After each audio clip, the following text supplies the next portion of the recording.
12 News is your local election headquarters as voters across the country are heading to the polls. Good afternoon, I'm Mike Montecalvo. And I'm Shannon Heggie. We're tracking several key races in Rhode Island and southeastern Massachusetts. Alexandra Leslie is in Fall River, where voters are selecting the next mayor. Ted Nesi's breaking down the latest school bond referendum in North Kingstown. But first, let's go live to Sheena Losciuto, who is tracking the Rhode Island Congressional District 1 race. Well, the big question tonight, who are we sending to Washington, D.C.? Is it Republican Gary Leonard or Democrat Gabe Amo? We spoke with both candidates who say the work is not done until the polls are closed for the night.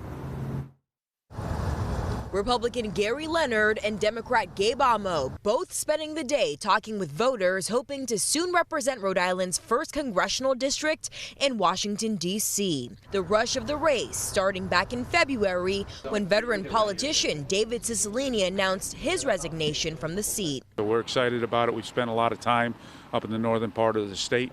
And, God willing, at the end of the day, the chips fall our way. It's going to be a close election. People want someone who is committed to them, and that's what I hope I have a congressional career focused on. And it all comes down to tonight. Voters have the final say. 12 News spoke to a handful in Woonsocket. It's my civic duty as a United States citizen to vote at every election. If we don't vote, we don't have the right to complain, and sometimes we need to complain about our government, so we've got to all get out there and vote. While Leonard and Amo are at odds over several topics, both say they're feeling optimistic, urging all Rhode Islanders to head to the polls. I am so heartened to see Rhode Islanders really exercising their sacred obligation to participate in voting. A lot of positive vibes, so we're excited about that, and I'd encourage everybody to get out and vote. And we're live at a polling location right now. People are still coming and going at this hour. Both candidates will have watch parties tonight with their supporters. Reporting live in East Providence, I'm Sheena Losciuto, 12 News. And in Bristol County, Massachusetts, the mayors of 4 cities are running for re-election. Attleboro's mayor is running unopposed, but mayors in Fall River, New Bedford, and Taunton are all facing challengers. 12 News reporter Alexandra Leslie is live in Fall River with that part of our coverage tonight. Well, Fall River Mayor Paul Coogan has been in office since 2020. He told me this morning he felt confident that he could win another term, but he didn't expect this campaign to be so negative. His opponent, Sam Sutter, told me he didn't want to rehash the harshness of this campaign.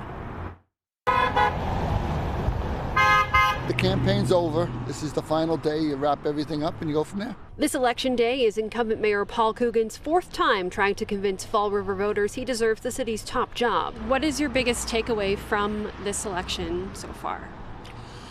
This election was a little different than I thought. It was a rock and roll election. We had to keep moving. Coogan tells me his top priorities are to utilize the city's ARPA money and to get the police department fully staffed. I believe we just got a huge grant from the federal government, which we'll use to stimulate the hiring of those people and fill up our complement there. It's been a long campaign. In another part of Fall River, we caught up with Coogan's opponent, Sam Sutter, at his polling place. I'm really excited about the opportunity. I hope I get that opportunity because I've got very good plans for everything. The once former Fall River mayor and Bristol County District Attorney tells me he plans to make crime and affordable housing his priorities if elected. The mayor had an opportunity to get as much as $20 million in money to build housing units that can be afforded, and for some reason didn't do that. So I'm going to try to address that.